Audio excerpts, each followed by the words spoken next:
بسم الله الرحمن الرحيم نحمده ونصلي على رسوله الكريم الحمد لله نحمده ونستعينه ونستغفره ونؤمن به ونتوكل عليه ونعوذ بالله من شرور أنفسنا ومن سيئات أعمالنا من يهده الله فلا مضل له ومن يضلله فلا هادي له ونشهد أن لا إله إلا الله وحده لا شريك له ونشهد أن سيدنا ومولانا محمدا عبده ورسوله أما بعد فأعوذ بالله من الشيطان الرجيم بسم الله الرحمن الرحيم ألا إن أولياء الله لا خوف عليهم ولا هم يحزنون صدق اللہ العظیم۔ میرے عزیزو، اللہ رب العزت اپنے کلام مقدس کی اس آیت میں اپنے ان مخصوص بندوں کا ذکر فرما رہا ہے جو اس کے عاشق اور دیوانے ہیں۔ اللہ اپنے عاشقوں کا ذکر فرماتا ہے، اپنے دیوانوں کو خوشخبری سنا رہا ہے، خوب سن لو، جو اللہ کے ولی ہیں، اولیاء اللہ ہیں، نہ ان کو کوئی خوف ہے نہ کوئی حزن ہے، نہ دنیا میں کوئی خوف ہے نہ آخرت میں کوئی حزن اور غم ہے۔ دنیا میں بھی وہ لوگ بادشاہ ہوتے ہیں اور آخرت میں بھی وہ بادشاہ ہیں۔ ارے دنیا کا بادشاہ ان حضرات کے سامنے کیا طاقت اور حقیقت رکھتا ہے۔ جو اللہ رب العزت کی معرفت سے بادشاہ بنتے ہیں، جو اللہ رب العزت کے عشق و محبت کی دولت کے بادشاہ ہوتے ہیں، دنیا کی بادشاہت ان کے سامنے کیا طاقت اور حیثیت رکھتی ہے۔ اللہ رب العزت نے اس آیت شریفہ میں اپنے ان نیک بندوں کی تعریف فرمائی ہے جو اللہ رب العزت کے عاشق اور دیوانے ہیں۔ اولیاء اللہ کون ہو سکتے ہیں؟ اللہ کا ولی کون ہو سکتا ہے؟ جو اللہ رب العزت کا دیوانہ ہو، جو اللہ کا عاشق ہو، رسول اللہ صلی اللہ علیہ وسلم کی سنتوں پر عمل کرنے والا۔ کوئی بدعتی ولی نہیں بن سکتا، کوئی مشرک ولی نہیں بن سکتا۔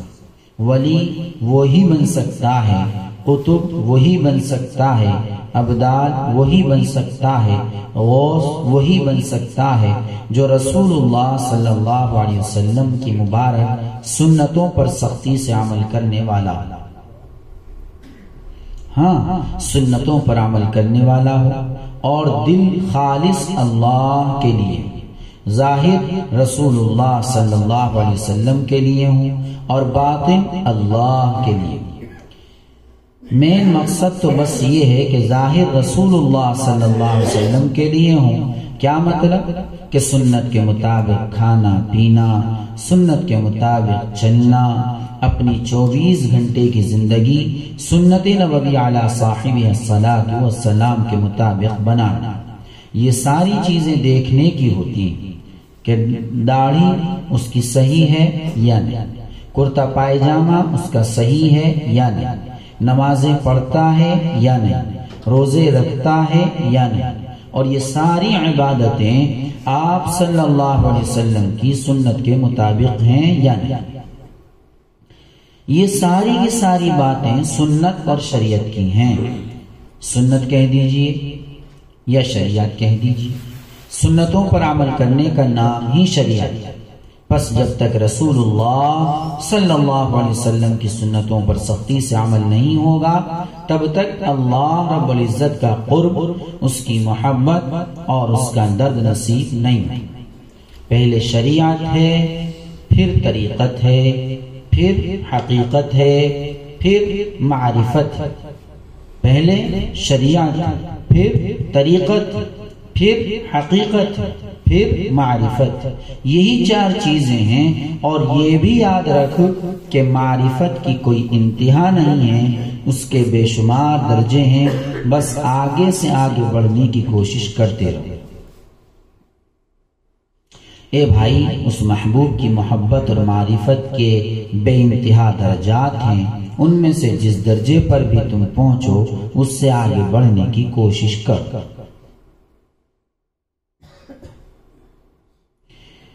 جب تک درد دل نصیب نہیں ہوتا ولی نہیں بنتا، اور جب درد دل نصیب ہو جاتا ہے اللہ رب العزت کا درد دل میں آ جاتا ہے تو پھر ولایت کے دائرے میں آ جاتا ہے۔ اب وہ کیسا درد حاصل کرتا ہے یہ الگ بات، جیسا جس کو درد ہے اللہ رب العزت کا اسی اعتبار سے اس کو نمبر دیے جاتے ہیں اور اسی کے حساب سے اس کو مقام دیا جاتا ہے، یعنی جس درجے کا درد ہوتا ہے اسی درجے کا اس کو مقام عطا فرمایا جاتا ہے۔ میرے عزیز، انہی اہل دل، اہل درد اور اللہ رب العزت کے اخص الخواص حضرات میں سے ہمارے یہاں ایک عظیم ہستی پیدا ہوئی ہے جس کو پنجاب ہی نہیں، ہندوستان اور ہندوستان ہی نہیں، پوری دنیا ان کو جانتی اور مانتی، یعنی حضرت امام ربانی مجدد الف ثانی شیخ احمد فاروقی سرہندی نور اللہ مرقدہ، جو سرہند شریف پنجاب میں آرام فرما۔ ان کو اللہ تعالی نے اپنے محبوب رسول خاتم النبیین حضرت محمد رسول اللہ صلی اللہ علیہ وسلم کے 1000 سال کے بعد پیدا کیا۔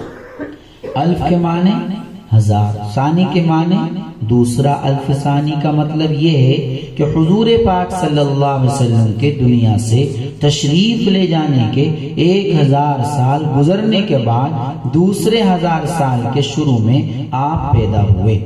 اور مجدد کا مطلب ہے دین کی تجدید کرنے والا، یعنی دین اسلام کے اندر جو بدعات و خرافات شامل کر دی گئی تھیں ان کو الگ کر کے دین کو صحیح معنی میں قرآن و حدیث کے مطابق بیان کر کے اس کو رواج دینے والا۔ بس آپ نے ایسا ہی کیا۔ آپ اللہ کے عاشق تھے، آپ اللہ کے دیوانے تھے، جن کو اللہ نے اپنی یاد میں درد بھرا دل نصیب فرمایا تھا اور جو سنت رسول اللہ صلی اللہ علیہ وسلم پر سختی سے عمل کرنے والے تھے، یہاں تک کہ آپ نے تمام سلسلوں کی اصلاح فرمائی۔ تمام سلسلوں کے اندر کافی بدعات پیدا ہو چکی تھیں، رسومات پیدا ہو چکی تھیں، راہ حق پر آپ نے سختی سے عمل کیا اور دوسروں کو کرایا۔ میرے عزیزو، مجدد صاحب اگر نہ ہوتے تو پتہ نہیں ہم کہاں ہوتے اور کیا ہوتے۔ اکبر بادشاہ نے نیا دین نکال لیا تھا جس کا نام دین الہی رکھا تھا، جس میں ہفتے میں صرف ایک بار نماز پڑھا کرتے تھے، گائے کے گوشت پر پابندی، تعظیم سجدہ لازم قرار دے دیا تھا، جبکہ سجدہ صرف اور صرف اللہ رب العزت ہی کے لیے خاص، کسی اور کے لیے ہرگز نہیں ہے۔ امت محمدی علی صاحبی الصلاۃ والسلام نے تعظیمی سجدہ بھی حرام۔ مجدد صاحب علیہ الرحمہ نے اس کے خلاف آواز اٹھائی اور جم کر اس بددینی کو ختم فرمایا۔ اللہ تعالی اگر مجدد صاحب علیہ الرحمہ کو پیدا نہ کرتا تو پتہ نہیں ہم سب کس دائرے میں کہاں اور کیسے ہوتے، کس کی پوجا کرنے والے ہوتے۔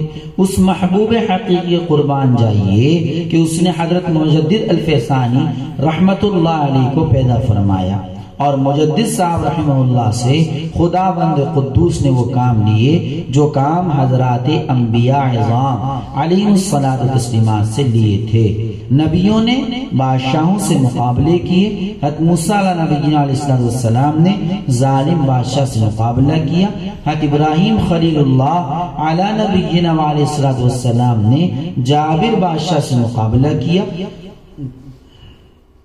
یہاں تک کہ اکثر انبیاء علیہ الصلاۃ والسلام نے ظالم جابر حکمرانوں سے مقابلہ کیا۔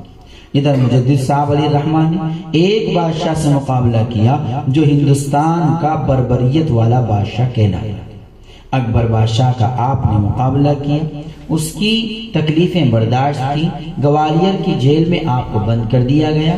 جیل میں بھی آپ کے اخلاق، آپ کا کردار، آپ کی زندگی پر نظر ڈال کر جب لوگوں نے دیکھا مسلم اور غیر مسلم سب ایمان لے آئے، آپ کے دست حق پرست پر بیعت ہو گئے، گوالیار کی پوری جیل تائب ہو گئی۔ آپ کے حسن اخلاق اور حسن زن کا اثر یہ ہوا کہ لوگ آپ کے حلقہ ارادت میں داخل ہونے لگے اور بددینی سے توبہ کرنے لگے۔ حاسدین نے جب یہ دیکھا کہ یہاں بھی انہوں نے اپنا سکہ جما لیا، اپنے ماننے والے پیدا کر لیے، تو انہوں نے بادشاہ سے کہا کہ اس کو جیل سے نکالا جائے اور اس کو جہاد میں بھیجا جائے، جنگ میں لشکر کے ساتھ کہیں جائے گا، لڑائی میں کسی نہ کسی کی تلوار سے مارا جائے گا، شہید ہو جائے گا، مسئلہ ختم ہو جائے گا۔ چنانچہ بادشاہ نے آپ کو لشکر کے ساتھ رکھنا اور لڑائیوں میں آپ کو بھیجنا شروع کر دیا۔ بہرحال حضرت مجدد الفیسانی رحمت اللہ علیہ کو اللہ رب العزت نے بڑی شان و شوکت سے نوازا تھا۔ آپ غالب ہوئے اور اکبر بادشاہ کا چلایا ہوا نام نہاد گمراہی والا دین الہی اپنی موت مر گئے اور دین حق، دین اسلام، حضرت رسول اکرم صلی اللہ علیہ وسلم کا لایا ہوا سچا اور حق دین چاند اور سورج سے بھی زیادہ روشن طریقے پر واضح اور جاری و ساری ہو گیا۔ یہاں تک کہ اس دور کے عظیم اور مشہور مورخ ملا حسن بدایونی نے اپنی تاریخ میں لکھا ہے کہ اکبر بھی آخری وقت میں تائب ہو گیا تھا۔ اپنی اس گمراہی سے توبہ کر کے اسلام کو حق اور سچ مان کر دنیا سے رخصت ہوا۔ اس کے بعد سے سلاطین مغلیہ آپ کے حلقہ ارادت سے وابستہ ہو گئے۔ یہاں پر مجھے آپ کی چند باتیں یاد آ رہی ہیں جن سے آپ کے تعلق، طہارت اور تصرف کا معاملہ کھل کر سامنے آتا ہے۔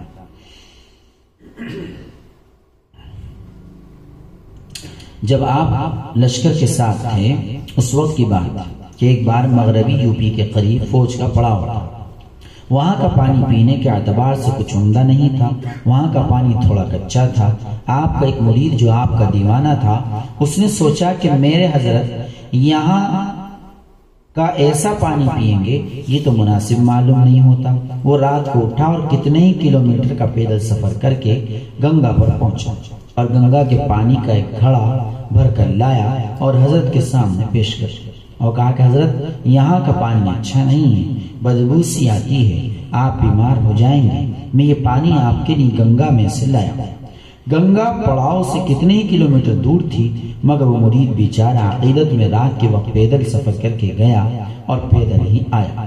مگر جب اس نے خدمت اقدس میں پیش کر کے درخواست کی کہ حضرت یہ گنگا کا پانی پی لیں، تو حضرت مجدد صاحب علیہ الرحمہ نے کیا کہا کہ گنگا کا پانی ہم نہیں پیئیں گے، اس کو صرف استنجے کے کام میں لاؤ۔ مرید نے عرض کیا کہ حضرت کیوں؟ تو آپ نے عرض فرمایا کہ غیر لوگ گنگا کو پوچھتے ہیں، اس کا پینا ہمارے لیے جائز نہیں ہے، کیونکہ جس چیز کو پوجا جائے اس کو استعمال کرنا جائز نہیں۔ اللہ کیسا تقویٰ تھا، کیسا سنت پر عمل تھا، کیسا عزیمت پر عمل تھا۔ میرے عزیزو، سبق حاصل کرو آپ کے عمل سے۔ یاد رکھو بغیر تقوی کے اختیار کیے ہوئے انسان اللہ رب العزت تک نہیں پہنچ سکتا۔ بغیر تقوی اختیار کیے ہوئے انسان اللہ رب العزت تک نہیں پہنچ سکتا۔ آج انسان کہیں بھی چلا جاتا ہے، چک چک بک بک کر کے کھا لیتا ہے، پی لیتا ہے، اپنے کو ہلاک کر دیتا ہے، پھر کہتا ہے میں تو مومن ہوں، پھر کہتا ہے میں تو بہت بڑا قطب اور ابدال ہوں، ابھی ابھی بیڑی پی رہا ہے، ابھی ابھی تسبیح پڑھنے لگا، ابھی ابھی کسی شادی پارٹی یا ہوٹل اور راستوں میں کھڑا ہوا کھا رہا ہے، پی رہا ہے، پھر تجھ کو ایمان کی حلاوت اور تعلق مع اللہ، حب رسول اللہ اور عشق خدا کیسے حاصل ہو جائے؟ حضرت مجدد صاحب علیہ الرحمہ کے ایک بیٹے تھے محمد صادق علیہ الرحمہ، کل 14 سال کی عمر تھی۔ اس 14 سال کی عمر میں اللہ رب العزت نے وہ کمالات عطا کیے تھے کہ کہہ دیتے تھے کہ کل ایسا ہوگا، پرسوں ایسا ہوگا، اور وہ ہو جاتا تھا۔ حضرت مجدد صاحب علیہ الرحمہ اس بات سے ناراض ہوتے تھے۔ ولایت میں یہ بات سامنے آتی ہے دنیا والوں کی نظر کہاں کام کرتی، لیکن ولی کی نظر بہت دور تک کام کرنے لگتی۔ یہاں 2-3 گہرے راز نکلتے ہیں مگر میں ان کو نہیں کہنا چاہتا۔ مختصر سی بات یہ ہے کہ اللہ نے 14 سال کی عمر میں ایسی چیزوں سے ان کو نوازا تھا کہ بہت سے ولی اللہ بڑھاپے تک محنت کر کے بھی وہ چیزیں حاصل نہیں کر پائے، کہہ دیتے تھے کل تیرے ساتھ ایسا ہوگا، کل فلاں جگہ ایسا ہونے والا ہے، پرسوں فلاں جگہ ایسا ہونے والا ہے۔ تحقیق کرتے تھے تو وہی ہوتا تھا۔ حضرت اس سے بیزار ہوتے تھے۔ آپ نے اپنے شیخ و مرشد حضرت خواجہ باقی باللہ رحمت اللہ علیہ سے اس بات کی شکایت کی کہ حضرت فرزند محمد صادق کی کیفیت ہے، عوام سے زیادہ تعلق نہیں رکھتا ہے، تنہائی اور خلوت میں رہتا ہے، اور جو کہہ دیتا ہے وہ ہو جاتا ہے، فالتو بولتا بھی نہیں ہے، لیکن جو بولتا ہے وہ ہو جاتا ہے۔ میں اس چیز سے بیزار ہوں، میں چاہتا ہوں کہ ایسا نہیں ہونا چاہیے۔ تو حضرت خواجہ صاحب علیہ الرحمہ نے کہا کہ اس کو 3 دن بازار سے ہوٹل سے کھانا منگا کر اس کو کھلا۔ میرے عزیزو، حضرت نے ایسا ہی کیا، 3 دن بازار سے منگا کر ان کو کھانا کھلا دیا۔ وہ ساری کیفیت اور چیزیں ختم ہو گئی۔ یہاں پر مقصد جو تھا وہ اصلاح کرنا تھا۔ اب ہم اپنے اوپر غور کریں کہ آج ہم اتنے دھندلے ہو چکے ہیں کہ کسی بھی چیز کا اثر ہمارے سامنے نظر نہیں آتا۔ یہ ساری باتیں جو آتی ہیں، روشنی جو پیدا ہوتی ہے، یہ تقوی اور پرہیزگاری سے پیدا ہوتی ہے۔ بہرحال آدمی ولی اللہ بنتا ہے، ولی بنتا ہے، خدا دوست بنتا ہے۔ یوں ہی نہیں بن جاتا کہ خامخواہ کوئی بھی دعویٰ کرتے کہ اللہ میں تیرا دوست ہوں اور تو میرا دوست ہے، یا میں خدا دوست ہوں۔ نہیں، ایسا نہیں ہے۔ یہ چیز تو اللہ کے نبی صلی اللہ علیہ وسلم کی کامل اتباع سے نصیب ہوتی ہے۔ یہ چیز تو اللہ کے نبی صلی اللہ علیہ وسلم کی کامل اتباع سے نصیب ہوتی ہے۔ اللہ کے نبی صلی اللہ علیہ وسلم سے کسی نے آ کر کہا کہ اللہ کے نبی صلی اللہ علیہ وسلم، میں آپ صلی اللہ علیہ وسلم سے محبت رکھتا ہوں۔ تو میرے نبی صلی اللہ علیہ وسلم نے کیا فرمایا کہ مجھ سے محبت رکھتا ہے؟ کہا جی۔ تو فرمایا کہ فقر کی چادر اوڑھنے کے لیے تیار ہو جا۔ کیا کہ ارے ایک وقت تو تیرے پاس ہوگا اور ایک وقت نہیں۔ پھر ایک دوسرا شخص آ گیا، اللہ کے نبی صلی اللہ علیہ وسلم، مجھے اللہ سے محبت ہے۔ تو میرے نبی صلی اللہ علیہ وسلم نے فرمایا کہ اللہ سے محبت ہے؟ کہا کہ جی ہاں۔ تو آپ صلی اللہ علیہ وسلم نے فرمایا کہ تو بلاؤں کی چادر اوڑھنے کے لیے تیار ہو جا۔ تیرے اوپر بلائیں آئیں گی، بلاؤں سے تو آزمایا جائے گا کہ تو ثابت قدم رہتا ہے یا نہیں۔ تجھ کو فاقوں سے اور پیچیدہ حالات سے گھیرا جائے گا کہ تیرے پاس کبھی ہے اور کبھی نہیں ہے۔ تجھ کو دیکھا جائے گا کہ تو ثابت قدم ہے یا نہیں ہے۔ اگر تیرے اندر ثابت قدمی پائی گئی تب کہیں جا کر تجھ کو یہ چیزیں نصیب ہو پائیں گی۔ میرے عزیزو، شروع میں یہ چیزیں ہوتی ہیں، ان سے گھبرانا نہیں چاہیے۔ مومن جب اللہ کے راستے میں آتا ہے، پریشانیاں آتی ہیں، اپنے غیر ہو جاتے ہیں، دوست دشمن ہو جاتے ہیں، ساتھی چھوٹ جاتے ہیں، اپنے پرائے ہو جاتے ہیں، حالات سے مجبور ہونا پڑتا ہے۔ بعد میں جو ثابت قدم رہتا ہے، اپنے محبوب کی محبت میں جمع رہتا ہے، پھر اللہ رب العزت انہی دوستوں، احبابوں کو، انہی ملنے والوں کو جو مخالف ہو گئے تھے، اب دوسرے دائرے میں لا کر کھڑا کر دیتا ہے۔ اللہ رب العزت ان کو اس کے سامنے اس حیثیت سے لا کھڑا کرتا ہے۔ کس حیثیت سے؟ کہ پہلے وہ ساتھی تھے، اب وہ مرید بن کر آتے ہیں، اب وہ چیلے بن کر آتے ہیں، اب وہ شاگرد بن کر آتے ہیں، اب وہ خادم بن کر آتے ہیں، اب وہ معاون و مددگار کی حیثیت سے ساتھ ہوتے ہیں۔ پھر اللہ رب العزت کہتا ہے کہ میرے بندے تو کھاتا نہیں تھا، اب کھا۔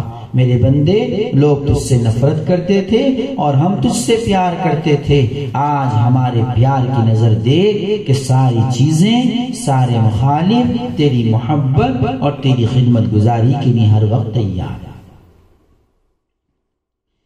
تو میرے عزیزو، اللہ کا ولی، خدا دوست وہی انسان بنتا ہے جس کو اللہ رب العزت دیکھ لیتا ہے کہ یہ ثابت قدم ہے، یہ میری محبت میں جمع ہوا ہے۔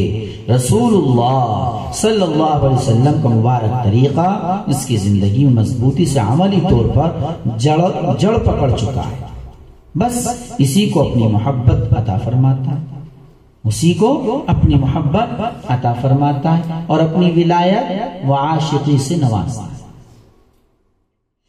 رسول اللہ صلی اللہ علیہ وسلم کے طریقے کو چھوڑ کر کوئی بھی انسان ولی نہیں بن سکتا، قطب نہیں بن سکتا۔ ایسے جو شخص دین کے ایک پہلو کی موافقت کرے اور دوسرے پہلو کی مخالفت کرے وہ بھی ولی نہیں بن سکتا۔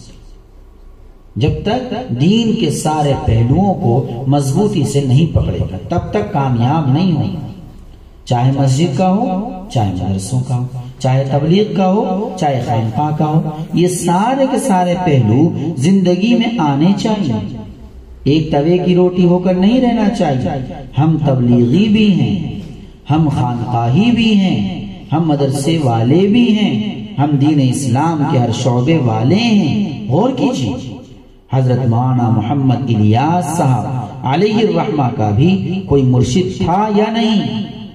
حضرت مولانا محمد قاسم صاحب نانوتوی علیہ الرحمہ کا بھی کوئی مرشد تھا یا نہیں؟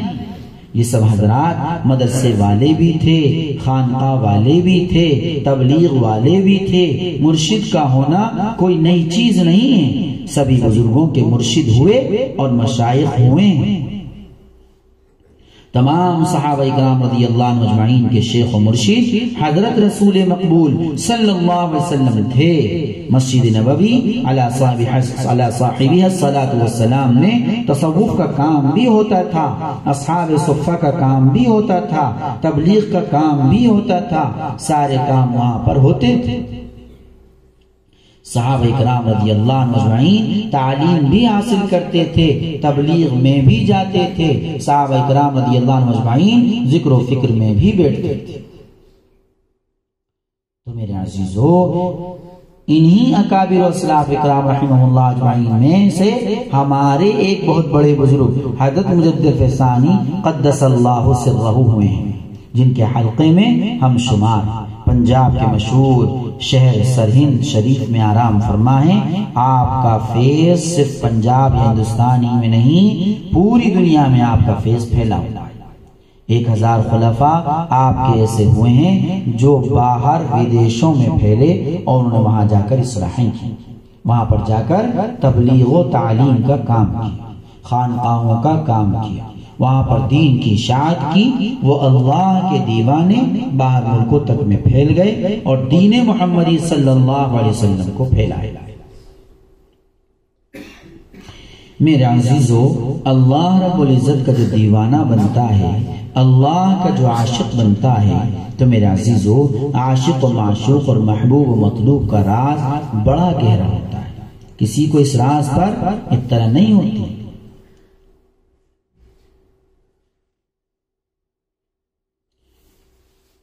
کہ عاشق و معشوق کے درمیان ایسا راز ہوتا ہے، میان عاشق و معشوق رمز است، کرامن کاتبین راہم خبر نیست۔ کہ عاشق و معشوق کے درمیان ایسا راز ہوتا ہے جس کی کرامن کاتبین کو بھی خبر نہیں ہوتی۔ عاشق نہ تو معشوق کو ناراض دیکھنا چاہتا ہے، نہ معشوق عاشق کی بات کا گرانا پسند کرتا ہے۔ اگر کسی کو اپنی بیوی ہی سے پیار ہو اور شوہر اپنی بیوی کا دیوانہ ہے اور بیوی اس کی دیوانی ہے، دونوں ایک دوسرے کے لیے بے چین ہوں گے، بیوی شوہر کے لیے، شوہر بیوی کے لیے بے چین ہو جائیں گے۔ کروڑوں روپے کی فیکٹری چھوڑ کر اپنی بیوی کو گاڑی میں ڈال کر لے جائے گا۔ ہاں، عاشق و معشوق کا راز بڑا گہرا ہوتا ہے۔ عاشق نہ معشوق کی بات کو ٹالتا ہے، نہ معشوق عاشق کی بات کو ٹالتا ہے۔ اس لیے حدیث پاک میں بھی آتا ہے کہ اللہ کے کچھ بندے ایسے ہیں کہ اگر وہ کسی بات پر قسم کھا بیٹھیں تو اللہ اس کو پورا کر دیتا ہے، کیونکہ ان کا تعلق ہی اللہ رب العزت سے ایسا شدید ہوتا ہے کہ اللہ رب العزت ان کی قسم کو واپس نہیں کرتا ہے بلکہ ان کی قسم کو پورا کر دیتا ہے۔ امام ربانی حضرت مجدد ثانی نور اللہ مرقدہ انہی بڑے لوگوں میں سے ہیں جن کی بات کو اللہ پورا کر دیتا ہے، انہی بڑے لوگوں میں سے ہیں جن کی بات کو اللہ پورا کر دیتا ہے۔ ان کے ایک دو واقعے میں بتلاتا ہوں، کیونکہ اس وقت ان کے دن چل رہے ہیں، ان کے نسبی حلقے میں ہم بیٹھے ہوئے ہیں، ان کا بڑا فیض ہے اور پوری دنیا میں فیض ہے۔ ایک شخص تھا بصرہ کا رہنے والا۔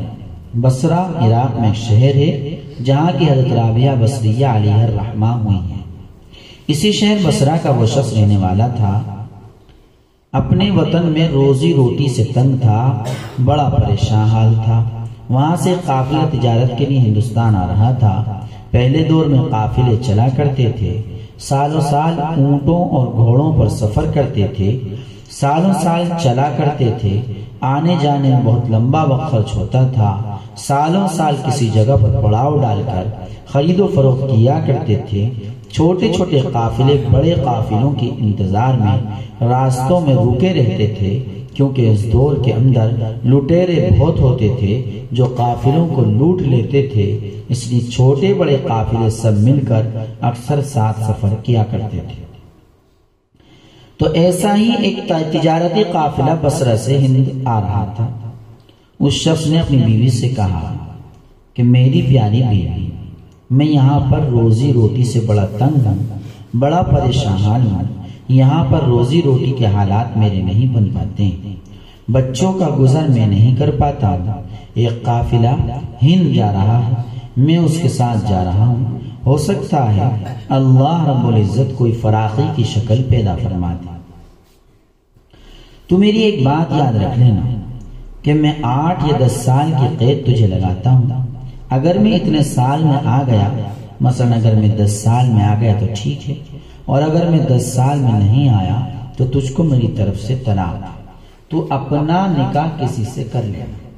میرے عزیزوں، پہلے دور میں ٹیلی فون موبائل نہیں تھے، آج تو ایک ایک کے پاس 2 3 3 موبائل رکھے۔ خط و کتابت اور ڈاکخانوں کے مسئلے بھی ایسے نہیں تھے، آج تو تیز رفتار سواریاں اور فیکس انٹرنیٹ موجود ہے کہ منٹ میں ادھر سے ادھر خط پہنچ گئے۔ حضرت عمر فاروق رضی اللہ تعالیٰ عنہ نے خط و کتابت کے ذرائع یعنی ڈاکخانے کی سہولت ایجاد تو کر دی تھی، مگر میرے عزیزو آج کی طرح تیز رفتاری کا معاملہ پھر بھی نہیں تھا۔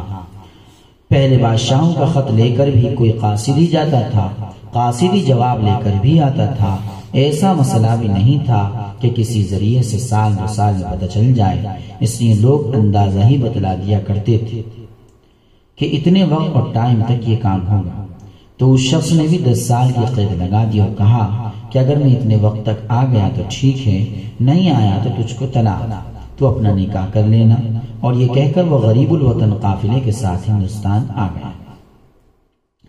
ہند میں آ کر وہ قافلہ اپنی تجارت میں لگ گیا، وہ بیچارہ اپنی روزی روٹی کی تلاش میں لگ گیا۔ اس غریب کا کافی وقت یہاں بھی پریشانیوں میں گزر گیا، روزی کا کوئی ذریعہ جلدی سے اس کو نہ مل سکا۔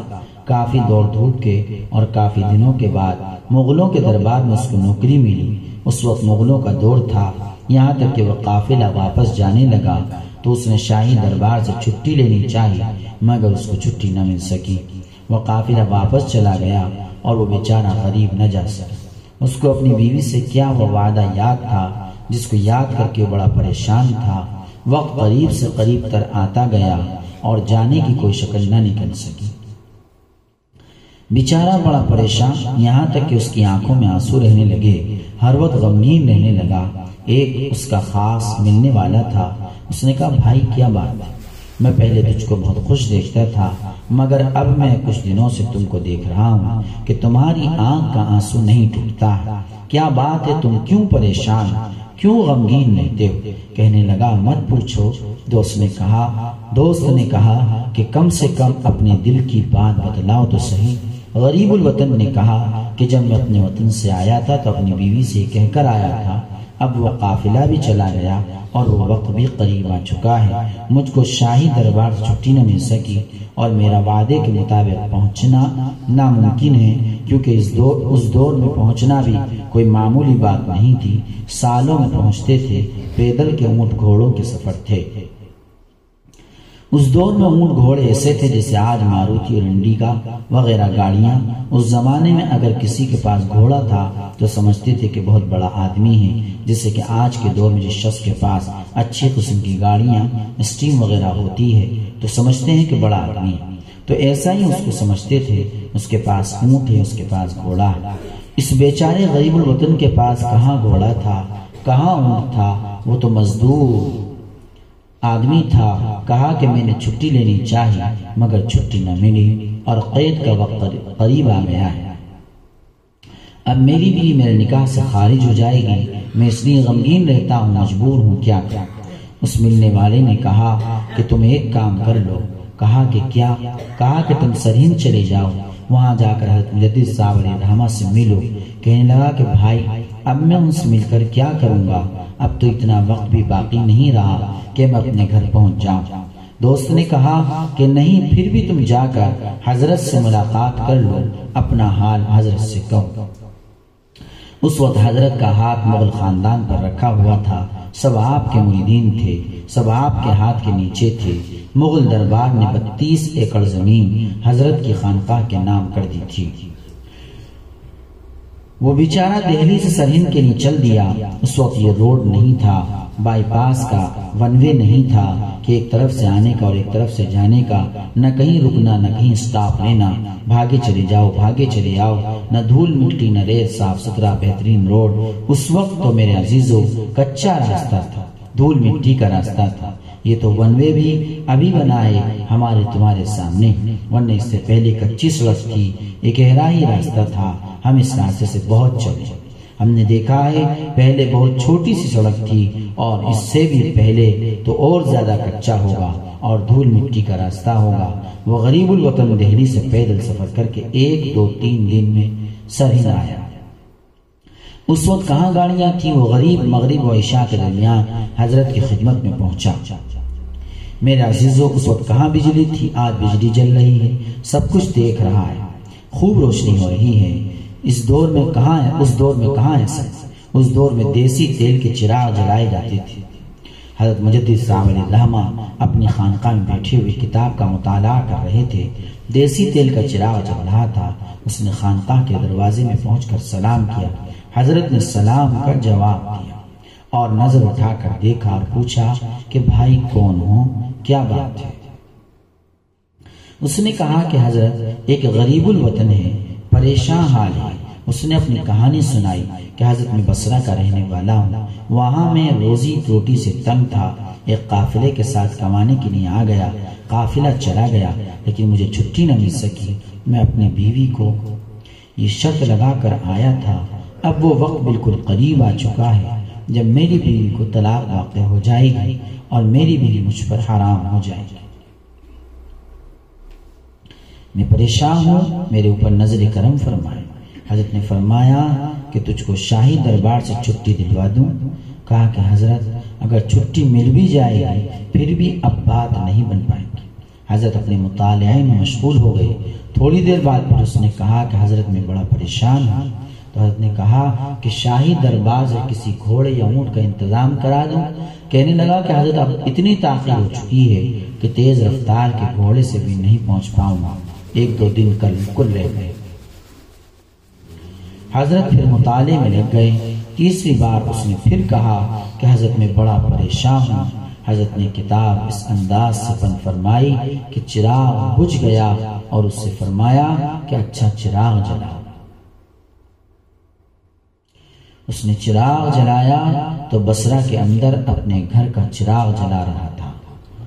نہ مجدد صاحب رحمہ اللہ ہیں، نہ سرہند ہے، نہ کوئی چیز ہے، بلکہ اس کی بیوی اور اس کا گھر ہے، اپنے گھر کا چراغ جلا رہا ہے۔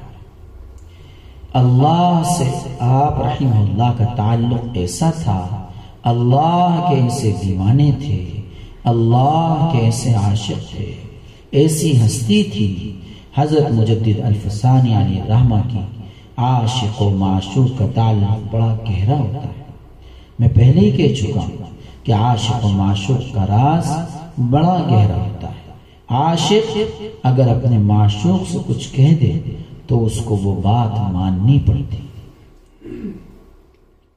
وہ بیچارہ کیا تھا، دیکھتا ہے کہ اپنے گھر پہنچ گیا اور گھر کا چراغ جلا۔ یہ حضرت کی توجہات تھیں۔ سچ ہے، جو اللہ کا ہو جاتا ہے اللہ اس کا ہو جاتا ہے، اور اللہ کا وہی ہوتا ہے جو اللہ کو سچے دل سے چاہتا ہے۔ حضرت مجدد صاحب علیہ الرحمہ کی ایک اور بات، آپ کا ایک مرید تھا، حج کے لیے جانے لگا، حضرت کے پاس آیا اور کہا کہ حضرت حج کا ارادہ ہے، دعا کر دیجیے۔ حضرت نے دعا فرمائی کہ اللہ تمہارا سفر آسان فرمائے اور حج مقبول عطا فرمائے۔ حضرت کی خدمت سے واپس آ کر حج کی تیاری کر لی۔ اس کا ایک دوست تھا، اسے چمڑے کا ایک ڈھول بنایا تھا اور رنگ برنگے دھاگوں کی ایک رسی بنی تھی، کیونکہ پہلے دور میں نل اور ٹنکی نہیں تھی۔ آج کی طرح نہیں تھا کہ ٹنکی اینٹھو اور پانی نکلنے لگے۔ پہلے دور میں کہیں کہیں پانی ہوتا تھا، کہیں کہیں کنویں ہوتے تھے، اس لیے اکثر مسافر پانی کا ڈول اور رسی ساتھ رکھتے تھے، جن سے پانی کھینچ کر پی لیا کرتے تھے۔ اس دور میں ڈول اور رسیاں بنانے کا بڑا شوق تھا۔ اس دوست نے چمڑے کا ایک خوبصورت ہلکا پھلکا ڈول اور رنگ برنگے دھاگوں کی بہترین رسی بنائی تھی، جو سفر کے لیے ہلکا اور خوبصورت تھا۔ اس نے اپنے دوست سے کہا کہ بھائی تمہارا ڈول رسی بڑا اچھا ہے، میں حج کے لیے جا رہا ہوں، مجھے دے دو۔ اس دور میں حاجیوں کی بڑی قدر تھی کہ بھائی حاجی ہے، فلاں جگہ سے حاجی حج کے لیے گیا ہے، لوگ بڑی عزت کی نگاہ سے دیکھتے تھے، اور واقعی حج ہے بھی اتنا بڑا عمل کہ جس کی قدر کرنی چاہیے۔ آج کے دور میں تو کوئی قیمت ہی نہیں سمجھتے، اور یہ بات بھی ہے کہ پہلے حاجیوں کی طرح آج کے حاجی کم نظر آتے۔ تو اس کے دوست نے کہا کہ بھائی لے جاؤ، مگر ایک بات یاد رکھنا، میں نے اس کو بڑے پیار سے بنایا ہے، ذرا اس کو احتیاط سے رکھنا، جس چیز سے پیار ہوتا ہے اس کے متعلق کہہ ہی دیتے ہیں۔ اس بیچارے نے بنانے کے بعد ابھی استعمال بھی نہیں کیا تھا، اس لیے اور بھی اس کا کہنا صحیح تھا۔ خیر اس نے کہا کہ بھائی ٹھیک ہے، اور لے کر چلا۔ مکہ معظمہ پہنچنے کے بعد جب اس نے آب زمزم کے کنویں سے پانی کھینچنے کے لیے ڈول ڈالا تو پہلی ہی بار میں رسی اس کے ہاتھ سے چھوٹ گئی اور وہ ڈول اور رسی کنویں میں گر گئی۔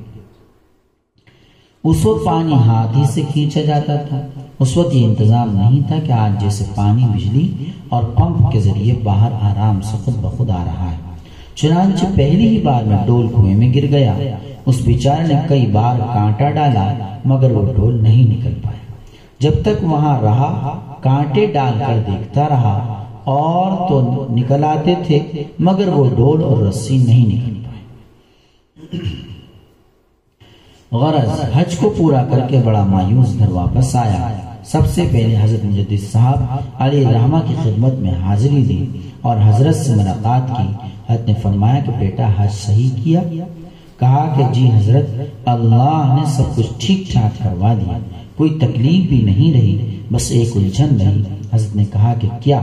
تو اس نے کہا کہ میرا ایک دوست تھا، اس نے ڈول اور رسی بڑے پیار سے بنائی تھی، ابھی اس نے اس کو استعمال بھی نہیں کیا تھا، بڑے شوق سے اس نے بنایا تھا، میں اس کو مانگ کر اپنے ضرورت کے لیے لے گیا تھا، جب میں نے آب زمزم کے کنویں میں اس کو ڈالا تو میرے ہاتھ سے چھوٹ گیا، میں نے کافی بار کانٹے ڈالے مگر وہ نہیں ملا۔ حضرت نے کہا کہ نہیں ملا؟ کہ جی حضرت نہیں ملا۔ تو آپ نے فرمایا کہ یہ باہر جو کانٹا رکھا ہوا ہے ذرا اس کو ہمارے اس کنویں میں ڈال کر دیکھو۔ وہ بھی سچا تھا، وہ اٹھا اور کانٹا اٹھا کر حضرت کے کنویں میں ڈال دیا۔ دیکھتا کیا ہے کہ پہلی ہی بار میں وہی ڈول اور رسی نکلے ہوئے آ رہے ہیں۔ لے کر حضرت کے پاس آیا کہ حضرت مل گئے، فرمایا کہ جاؤ اپنے دوست کو دے دو۔ یہ کیا تھا؟ یہ حضرت کا کشف اور کرامت تھی۔ یہ نہیں سمجھنا چاہیے کہ آب زمزم کا کنواں آپ کے اس کنویں سے ملا ہوا، یہ سمجھنا غلط ہے، یہ خیال غلط ہے۔ یہ تو حضرت کا ایک تصرف تھا، ایک کرامت تھی، سمجھ۔ اللہ کے جو ولی ہوتے ہیں، اللہ کے جو عاشق ہوتے ہیں، اللہ رب العزت کے جو دیوانے ہوتے ہیں، ان کا راز بڑا گہرا ہوتا ہے۔ تو اس علاقے کے اندر حضرت مجدد الفرسانی نور اللہ مقدہ ایک ایسی ہستی ہوئی ہیں جو دنیا میں بے نظیر مانی جاتی ہے۔ مجدد دنیا میں کتنے آئے؟ بہت سے مجدد آئے، مگر ان میں 3 مجدد سب سے اونچا مقام رکھتے ہیں۔ یا یوں کہو کہ اصل کے اعتبار سے دنیا میں 3 ہی مجدد ہیں۔ سب سے پہلے مجدد رسول اللہ صلی اللہ علیہ وسلم تھے۔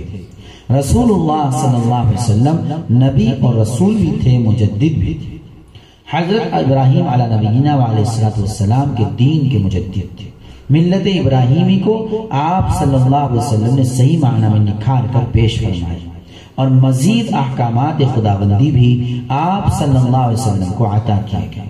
گویا آپ صلی اللہ علیہ وسلم ملت ابراہیمی کے مجدد بھی تھے۔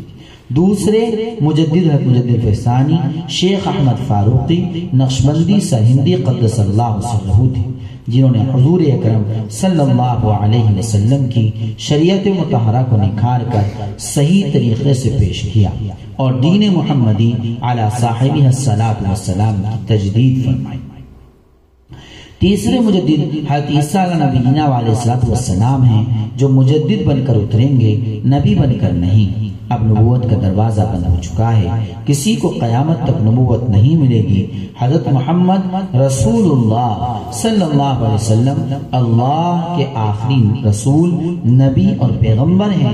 آپ صلی اللہ علیہ وسلم خاتم النبیین ہیں، اس لیے حضرت عیسیٰ علی نبینا علیہ الصلاۃ والسلام نبی تو ہوں گے، مگر بحیثیت مجدد کے اتریں گے۔ اپنی شریعت پر عمل نہیں کریں گے، نہ اپنی شریعت کی دعوت دیں گے، بلکہ ہمارے نبی صلی اللہ علیہ وسلم کی شریعت اور دین محمدی علی صاحبہ الصلاۃ والسلام پر ہی عامل ہوں گے، اسی کی تجدید فرمائیں گے اور اسی شریعت کی دعوت اور اسی کا نفاذ دنیا میں کریں گے۔ تو میرے عزیزو، حضور پاک صلی اللہ علیہ وسلم کے 1000 سال کے بعد اللہ نے حضرت مجدد فرسانی علیہ الرحمہ کو پیدا کیا۔ ایسا باکمال مجدد اللہ نے ہم کو عطا کیا۔ ہم سب انہی کے سلسلے کے خوشہ چین اور ان کے غلام۔ وہ مجدد اللہ کا عاشق، اللہ کا دیوانہ تھا، اور ان کی روحانی نسلوں میں بھی بہت مجدد پیدا ہوئے جو سب کے سب اللہ کے عاشق اور دیوانے ہوئے۔ تو میرے عزیزوں، یہ چیزیں نفس کی مخالفت اور شریعت مطہرہ کی مکمل طریقے سے پابندی کرنے سے ہی حاصل ہوتی ہیں۔ نفس کا پجاری اس کی بو بھی نہیں سن سکتا، نفس کا پجاری اس کی بو بھی نہیں سن سکتا۔ حلاوت اور مٹھاس تو اس کو کہاں نصیب ہو سکتی ہے؟ نفس کی مثال باولے کتے کی سی ہے جو کسی گلی کوچے میں پڑا رہتا ہے۔ جب اس کو اس کا نفس ستاتا ہے، بھوک اور پیاس اس کو لگتی ہے، تو وہ اپنا نفس پورا کرنے کے لیے دائیں بائیں کسی بھی بستی میں جاتا ہے، اور وہاں پر کسی بھی مکان کا دروازہ کھلا پا کر مکان میں داخل ہو جاتا ہے۔ مکان میں داخل ہو کر کبھی تو روٹی کی ٹوکری میں منہ ڈال دیتا ہے، کبھی پلیٹ میں منہ ڈال دیتا ہے، کبھی ہانڈی میں منہ ڈال دیتا ہے، کبھی برتنوں میں منہ ڈال دیتا ہے۔ اسے پتہ ہی نہیں کہ مجھے کیا کرنا ہے کیا نہیں، کہاں منہ ڈالنا چاہیے کہاں نہیں۔ اس بدماش کو تو اپنا نفس پورا کرنا ہے، اپنا مقصد پورا کرنا ہے۔ اس کو یہ پتہ ہی نہیں کہ اچھا کیا ہے برا کیا ہے، اس کو اس سے مطلب ہی نہیں، اس کو تو بس اپنا مقصد پورا کرنا ہے اور کچھ نہیں۔ اے میرے عزیز، جب بندہ مسلم ایسا ہوتا ہے کہ جو چاہتا ہے کھا لیتا ہے، جو چاہتا ہے پی لیتا ہے، جو چاہتا ہے اپنی زبان سے چک چک بک بک کر لیتا ہے، جہاں چاہتا ہے دیکھ لیتا ہے، جو چاہتا ہے کر لیتا ہے، اس کی زندگی بھی اس باولے کتے سے کم نہیں ہے۔ اللہ نے ہمیں انسان بنایا ہے، ایمان والا بنایا ہے، ایمان کی دولت عظیمہ ہم کو عطا فرمائی ہے۔ ہمیں غور و فکر کرنا ہے کہ ہمیں زندگی کس طریقے سے گزارنی چاہیے۔ اللہ کے نبی صلی اللہ علیہ وسلم نے جو زندگی گزار کر دکھلا دی، آیا ہماری زندگی سے طریقے پر گزر رہی ہے یا نہیں؟ رسول مقبول صلی اللہ علیہ وسلم کے حکم کے مطابق ہے یا نہیں؟ ہمارے نبی صلی اللہ علیہ وسلم کا جو طریقہ نماز میں تھا، وہی طریقہ ہماری نماز میں ہو۔ ہمارے نبی صلی اللہ علیہ وسلم کا جو طریقہ بیوی بچوں میں تھا، وہی طریقہ ہمارا بیوی بچوں میں ہو۔ ہمارے نبی صلی اللہ علیہ وسلم کا جو طریقہ پڑوسیوں کے ساتھ تھا، اپنوں کے ساتھ تھا، دوسروں کے ساتھ تھا، وہی طریقہ ہمارا بھی ان سب کے ساتھ ہو، تو پھر ہماری زندگی رسول اللہ صلی اللہ علیہ وسلم کی سنت مبارکہ کے مطابق ہے، ورنہ نہیں۔ میرے کہنے کا مقصد یہ ہے کہ اللہ رب العزت نے ہمیں خالص اپنے لیے ہی پیدا کیا ہے، کسی اور کے لیے نہیں۔ اللہ رب العزت صرف اپنی ہی عبادت دیکھنا چاہتا ہے، کسی اور کی نہیں۔ اللہ رب العزت اپنے بندے کو اپنے ہی ساتھ مشغول دیکھنا چاہتا ہے، کسی اور کے ساتھ دیکھنا نہیں چاہتا۔ اللہ تبارک و تعالی عمل کی توفیق عطا فرمائے۔ وآخر دعوانا الحمد للہ رب العالمین۔